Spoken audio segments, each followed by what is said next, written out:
Thank you, Michael. Welcome, everyone. Going back through and recapping the Baylor game one more time. Much like it's been talked about, first, Baylor deserves all the credit for really playing an excellent football game and, making I thought, going into the game defensively, they were a very good, experienced team with 7 seniors, and sure, playing them, they really played well. Excellent job of execution in the way they played. It really, I thought, in a lot of ways, defensively, we did some good things, but didn't play near smart enough in that we had them in a situation where they were 2nd and 14 before their first score. We line up offsides, gives them 2nd and 5. They end up converting on that series. Whereas you get somebody in the 2nd and 14, 3rd and long, you got a much better chance getting off the field. And then at the end of the half, we've got a stop on 3rd and 9 when they're backed up. It's a 10-5 game, and we've got a chance to be out of the series with the ball back in good field position. And again, we're offsides on a 3rd down that gives them 3rd and 4, where then they do pick it up and end up going down and scoring. Critical mistakes in the game, I thought, too, offensively. The interception right before half was really costly and a huge difference in the game. And our inability on 3rd downs was and 4th downs really together on offense really made the difference also, I believe, in the game. We couldn't stay on the field, couldn't convert in the red zone on 3rd and 2 and 4th and 1. Those are big factors in the game, and multiple other 3rd downs where their defense did a better job, getting off the field, stopping us. And anyway, so those, when you can't stay on the field against a team like that, you're going to have trouble, and it ended up that way. Defensively, we actually were fairly decent on 3rd and 4th down stops. I think we were stopped them, or they only got 7 to 19 or 18, something like that.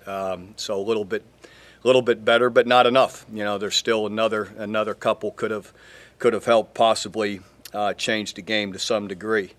Kicking game overall was pretty good. I'm not disappointed. I knew Michael Honeycutt's field goal was on the outer edge into the wind of what we needed. If it was at the time, had it been 4th and 5, I probably would have went for it as opposed to 4th and 10. But the rest of it, was really pretty decent. From there, it's just on now at home, our last home game of the year with Iowa State. A team that you watch them every single week. They play hard. They're in tight games. I know their record doesn't indicate that they've had the way they play. When you watch all of these games, it's always into the 4th quarter, and they're always tight games, just like a week ago with TCU. TCU has to come from behind late in the 4th quarter to win that game. So they're a team that always play with good discipline and the way they play their offense, defense, everything that they do. They're well coached, and they'll always play hard. So we recognize that we got to keep trying to get more consistency and in everything that we're doing, and hopefully make some improvement this week to give ourselves a chance to win here at home. Through 9 games, Bob, how would you grade your quarterback play? I'm not going to grade it in front of everybody. It's been inconsistent. I think that's the fairest thing to say. I'm not going to sit here and give a grade publicly to everybody. Bob, you said some good things about Kendall before in press conferences. What's his progress, and are there plans to get him on the field anytime soon? I'm not going to sit here and make wholesale changes in the 9th game of the year when we've done some awfully good things through the year. Kendall's done an awesome job. We love what he's doing. He's got a bright future. It's hard to overcome the initial way he started, and it's no one's fault that he was injured and missed 40 practices to start the year. And are we going to go experiment now and to find out? I don't know that that's the case. But it's nothing that he's doing everything. He's a wonderful young man with a bright future and a talented guy. It could be disappointing not to see what he does on an actual game, though. Just kind of because there's one guy what they do in practice, but to see what they would actually do in a real it's always a different deal. Practice to games can be drastically different. That's what do you want to see, though? What he can do in a game? No, you guys want to see it. I mean, I just gave you my answer. I'm not sitting here looking that that's what we're going to do. So I'd love to see it, you know, and it'd be all perfect and him throw for 500 yards and be 18 of 18 and run for another 100, but you don't know if that's going to happen. Is there any chance that Trevor could play more? I don't know. Everyone was disappointed that he played last week. So now we're going to play it more. No, I'm not answering. I mean, I'm not going to change what we're doing with the quarterbacks. If the problem, Bob, is beyond just Blake, and you've said it several times that he's got to have help, what specifically can he do to sort of elevate the offense? What can he do better to elevate the offense? Blake? Yeah. Well, we could have executed some of our passing game that was there the other night. We have some other plays and routes that are open that we've got to be able to hit. You know, we've got to be able to, to throw it more accurate in some instances would help. But the other night, too, we needed to be able to run the football better than we did and find ways to get them off of us, when in the way they're defending the run game. And that's, again, gets back to us throwing the football better. Bob, your offense obviously was ineffective on Thursday night. It also seemed, regardless of how you were moving, it didn't seem like the operation was real pristine. Getting plays in, getting them off in time. You got a bad delay of game at one point. Was that something Baylor was doing, or why was that sort of shaky? Well, in that instance, it was us with the call and trying to change the call, and that sometimes when you don't like what you're seeing from the defense and you want to change it, you have to do it at a quicker pace. And that's our operation, yes, on that time, and that's sometimes us getting a change. It's all, as coaches, it's also sometimes them verbalizing at the line and going at a quicker pace at the line of scrimmage. Well, why has a quarterback sneak not been part of the offense? Well, it's because we haven't been under center as much as anything. But I've always been an advocate of it, and that's something that you probably need to have. Bob, how much of the problems on offense do you attribute to play calling and game planning? Do you think that that's an issue? Well, whether it is or not, again, it isn't something that I'm going to acknowledge publicly. That's something that we'll work through in the office with the coaches, so.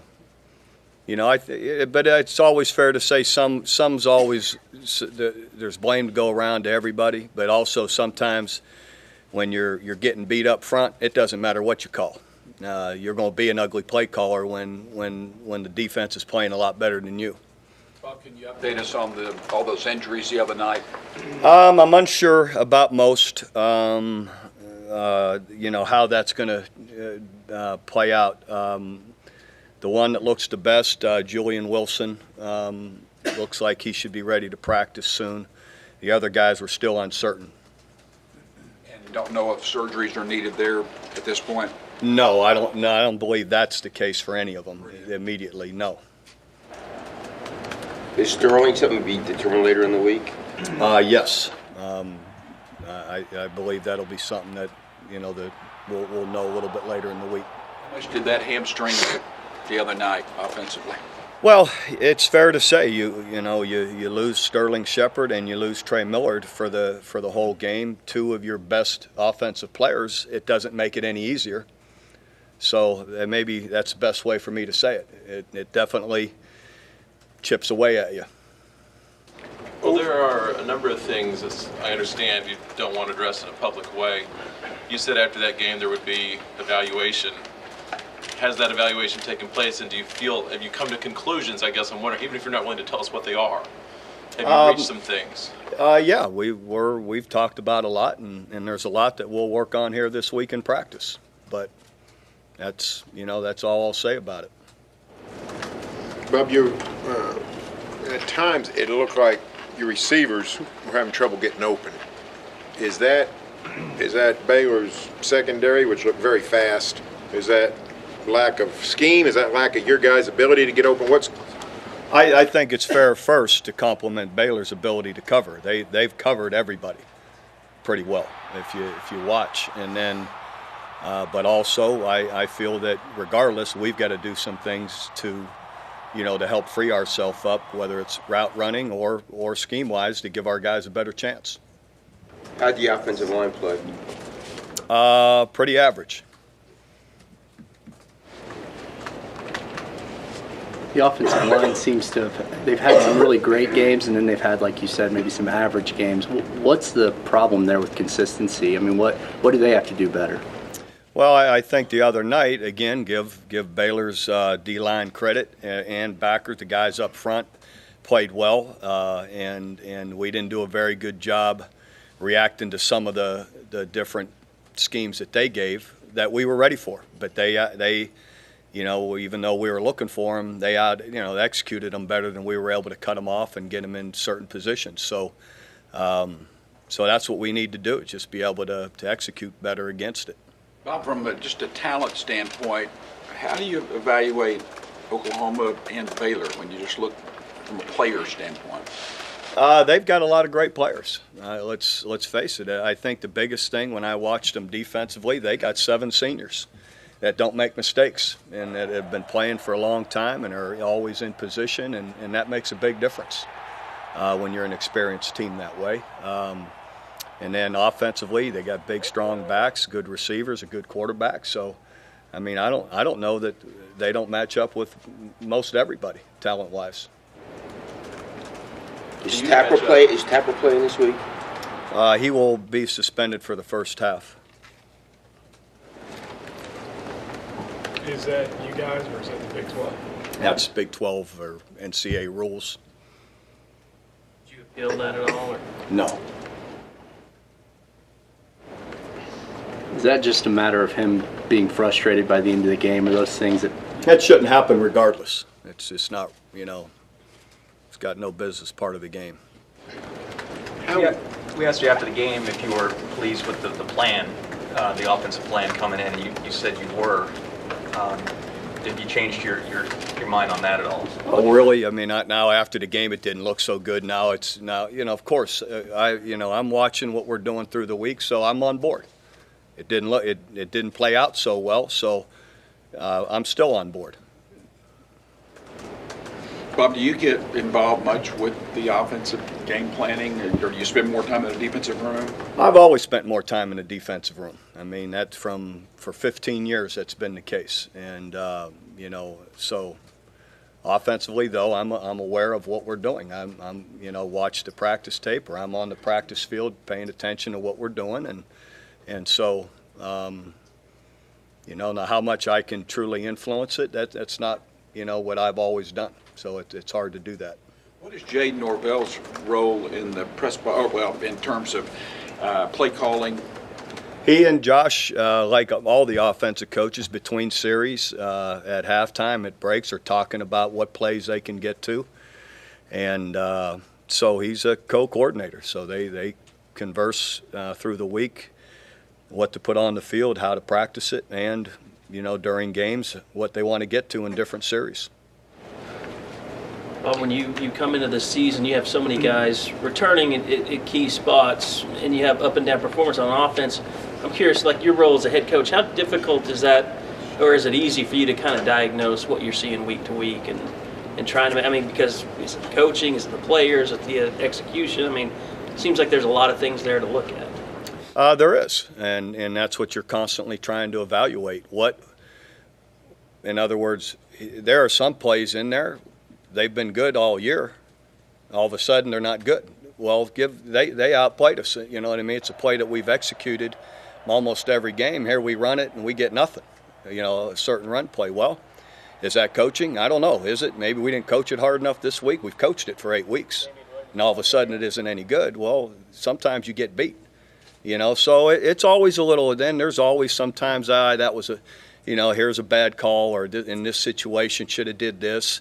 We have that every week too as coaches, so we're always, what are here are the certain issues that we could have done a little better. Here are certain issues we can't do anything about, in that our kids are in good position to make a play or not, and you don't make it. Well, there's only so much you can do about that. So I guess what I'm saying, there's always a little bit of everything, when you're go through a 160 play game. Bob, it would take a string of unlikely events for you to have a chance at the Big 12 title.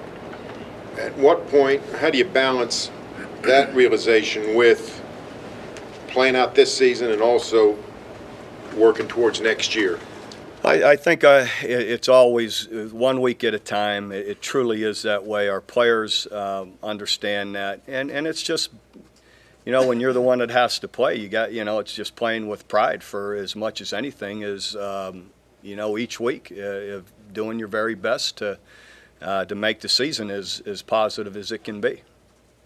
What about as coaches in terms of looking towards next year or staying week to week? I don't see any of that. I mean, at this point, we're, especially with, you look at all the different pieces that you're trying to, get back on the field or won't be on the field and trying to, so it's just strictly putting the best out there right now that we can to win. So there isn't any of looking at all outside of this week. Bob, you said you've always spent more time in the defensive room. When the offense has struggled like this, will you spend more time with the offense now, overseeing that sort of stuff? I'll like always, have my input in what they're doing or suggestions, and and whether they use them or not I still leave up to them, and that they understand and have a better feel for, what our guys have been doing and what we're capable of doing. The short yardage offense that was successful in the past this year has not been as successful. Is that execution, defense is catching up, combination of both? Well, it still gets back to execution, blocking people up, and so as much as anything, it's execution.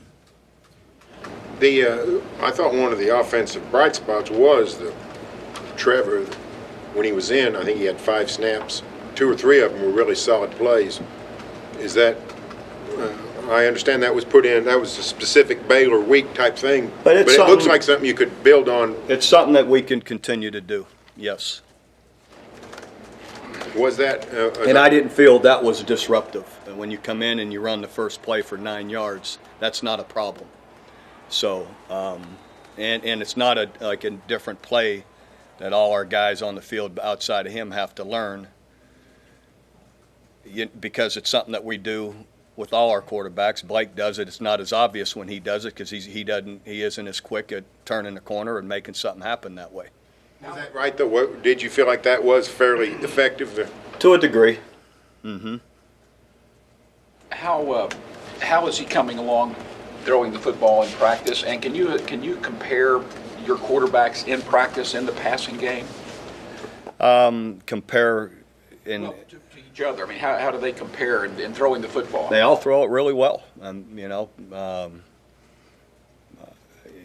They all got strong arms. They all can make the throws we need to throw. So all very similar in the way they throw the ball in practice. So it's not like one is well above or below the other. No. Coach, you're coming up on your final home game for this group of seniors. Gabe said obviously they haven't had as much success as they would like, but have still done several great things. Just your thoughts on this senior group. Well, it's a great group of guys. Great character group of guys, and as seniors, they've been a fun group to coach. They have won a lot of football games, and exhibited really excellent character too as they've gone through these years. So, it's I'm proud of them. What does Iowa State do that allows them to be in the fourth quarter of so many games? As I said earlier, they play really disciplined, good football in that. You watch every part of what they're doing, and it's executed really well. They're smart and a smart plan all the time. So they make you work hard to beat them defensively. Offensively, they got good balance, run and pass. They're always very sound in all their kicking game, and their players play really hard. So all of it together, they're always in good tight games. Bob, it seems like you have more success in up-tempo offense. I know you want to get into the best play, but you sometimes just say, hey, let's call a play and go and run it even if the numbers aren't there. Well, you're yes and no. I mean, we did that on 4th down and got stuffed. We've done it on 1st down and got stuffed, you know. So we've done it on 1st down and had some success. So it's been, I don't know that it's been that clear cut, you know. So, you know, but again, we still try and pick our spots when it's effective. We keep going with it when we're having that kind of success. The guys, I guess Ripkowski and Green primarily, were sort of asked to do what Trey had been doing. How did they play? Ripkowski played really well. You know, Brandon did okay, but Ripkowski was recognized as having a really good game. Bob, you want to keep running the zone read in the future, or do you have to kind of evaluate whether you really have the personnel to continue doing that? Well, again, that's something I believe we will. Can you talk about Austin Woods and what he's meant to Austin's you and been a great player here, a great teammate. Has worked hard, overcome fighting through what he did to battle cancer while going through his summer workouts, and I don't other than us making him sit out when he had to get his treatment, never missed a workout. Just an inspiration to our whole team, to us as coaches, and again the great person that he is to go with all that determination to overcome that and to remain on the team when he could have easily taken the summer off and then to do all the long snapping this year. He's been a big asset. Bob, you've talked often about how you know what the expectations are for your job. Nobody needs really to tell you. Is your staff the same way? I mean, do those guys know that they're going to be held accountable by you? Absolutely. They understand every bit as much as I do, and every coach does. I was an assistant coach a lot longer than I've been a head coach, and I was always very aware of that. Bob, you mentioned that the way Baylor loaded the box and things, you couldn't take advantage of it in the passing game. Is that the big key? Like when Trevor was in there, did he have possibilities to throw the ball? Did he have some plays or options he could go to throw the ball at all? You mean when Trevor was in the game? You mentioned earlier they loaded the box. With their safeties. They loaded it all night. All night. So not just when he was there. Only way to beat that is with throwing the ball. You got to throw the football, and you got to be able to execute it and make plays throwing it. Were there audible options when he was there, or were those just called? Those were called runs. Options, there's always the option to throw it out and screen and throw it outside, which we did a number of times. Bob, how would you assess the state of the program right now? 7-2 and working to the end of the year, so just co-champs a year ago, right? So let's see, what else you want to know? Won it in 2010, right? Tied it in 12, and we're going through 13. So I don't know, I think there's only 4 or 5 teams that have won more games over the last 5 years. I believe that's right? So if that's not the answer you're looking for, I'm not sure. It seems like any time you lose a game, it's, oh, geez, the whole sky's falling. So you feel good about the direction things are going with the I do. program? Got a lot of great young players that are coming up. Can you take a little bit of whatever the word is, momentum or whatever, and the fact that your defense did play really well, especially when the game was in doubt? I mean, I think Baylor gives first 5 possessions, they get a field goal, and that's it. Well, I recognize and felt that we would play well. So, I mean, you feel decent about any part of the game that's positive, but still in the end it wasn't good enough. So you're not, I don't know how to say I'm pleased. It's just, you want more, I guess. How do you feel about some of the young guys that have been forced into action, like a Dominic Alexander? He's played for a few weeks. Dominic played one of his best games. Frank Shannon practiced hardly at all last week and had an excellent game. Quentin Hayes, Zach Sanchez, young guy, played good. But Dominic had a really good game. I guess you can tell the playing time the last few weeks, he's kind of... Yeah, he keeps getting better and better. Can't play Saturday. What do you do at the other corner? Well, we'll go between Cortez Johnson and Stan Von Taylor. Those guys are the ones that have played through the, earlier parts of the year.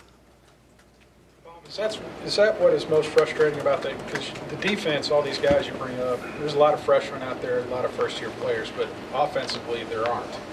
Is that the biggest part of the frustration for you guys? No, I mean, it is the biggest part. No, I mean, but it's the inconsistency is the frustration, because we've shown, that too many times that we can do it and do it well, and then the times when we don't, that's what makes you frustrated. That's sort of unusual.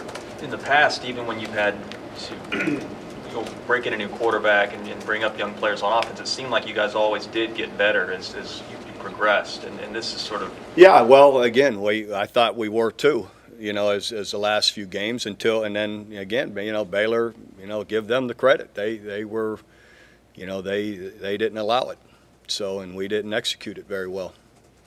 Bob, talking about the state of the program, as you look forward to next year, it looks like you've got a lot of people back on defense. Is it fair to say if you get really good quarterback play that there's reason to be very optimistic?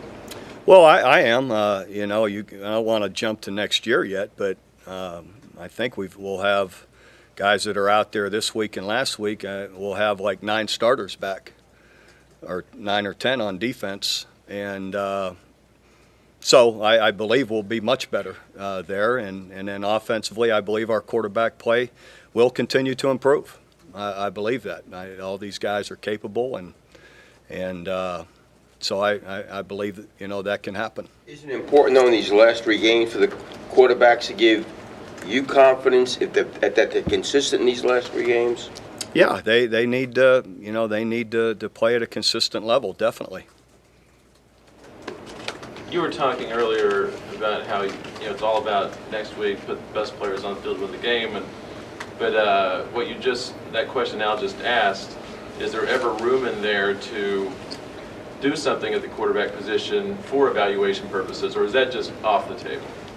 Well, I guess you could if again you were just looking to next year, but and I could see where at times an NFL team that's got 2 wins and then they're on to the next year might want to evaluate somebody that way, but not in our case. You can't finish a press conference without the Roy Finch question. Why didn't Roy Finch play more?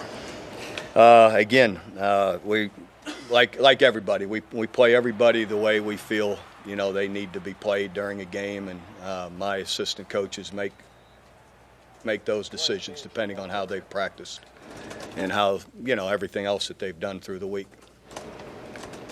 How are you pleased with those evaluations and the decisions? I am. Very much so. Coach, bit of a change of pace here. We do a kind of a mic'd up segment where we edit different people's responses together. This week's question is, back when you played, what was the strangest drill a coach had you do? Jeez, that's different. I should have warned you. I'm not sure. I don't recall having anything real strange, to be honest with you. Anyone that you I had good coaches, I guess. All right, guys. All right. Thank you. And by the way, Bob, Have you been listening to head football? don't want to make you feel old. But don't want to make you feel old, but next year you'll have been a head coach as long as you were an assistant coach. 16 and 16. Is that right? Seriously? Seriously. I guess so. You're not counting graduates.